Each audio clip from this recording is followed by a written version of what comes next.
Hello' guys, মই আজি বনাব গৈ আছোঁ নাৰিকলৰ বৰফি। নাৰিকলখিনি ধুনীয়াকৈ কাটি লৈছোঁ, তাৰ কলা বাকলিবিলাক এৰাই লৈছোঁ। এতিয়া এইখিনি মই মিক্সিত দিম। এয়া মই নাৰিকলখিনি মিক্সিত গুড়ি কৰি ল'লোঁ। ইয়াতে দুটা নাৰিকল আছে। দুটা নাৰিকলৰ জোখত ইয়াতে মই চেনি এবাতি দিছোঁ আৰু এইখিনি পাউডাৰ ৰাখি এইখিনি আধা বাতি দিছোঁ। ইয়াতে আধা চামুচমান এলাচি গুড়ি এইখিনি মই যোগাৰ কৰি এইখিনি গোটেইখিনি ইয়াতে মিক্স।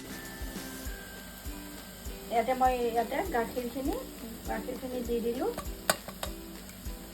গাখীৰখিনি দি এইখিনি ধুনীয়াকৈ লৰাই দিম। তাৰপিছত মই বৰফিৰ কাৰণে ছেভ কৰি দিম, আপোনালোকক দেখাই। এতিয়া আমাৰ বৰফি ৰেডি হৈ গ'ল। ইয়াতে মই বৰফি ছেভ দিছোঁ। মই ইমান ধুনীয়াকৈ কাটিব নাজানো, তথাপি কাটি দিছোঁ। আৰু ইয়াতে মই সেয়া দিছোঁ, কাজু অকণমান দিছোঁ। আপোনালোকে প্লেইন গাখীৰো ৰাখিব পাৰে। কাজু আৰু মই অকণমান নাৰিকলৰ গুড়ি ছটিয়াই দিছোঁ। এতিয়া মই আপোনালোকক এটা দেখাম, কাটি পেলাই দেখুৱাই আছোঁ।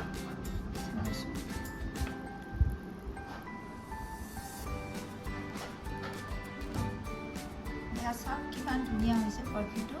আপোনালোকে চাই লওক কিমান ধুনীয়া হৈছে, খাবলৈ খুব সোৱাদ হয়। আপোনালোকে এনেকৈ বনাবচোন, বনাই খাব, খুব ধুনীয়া লাগিব খাই।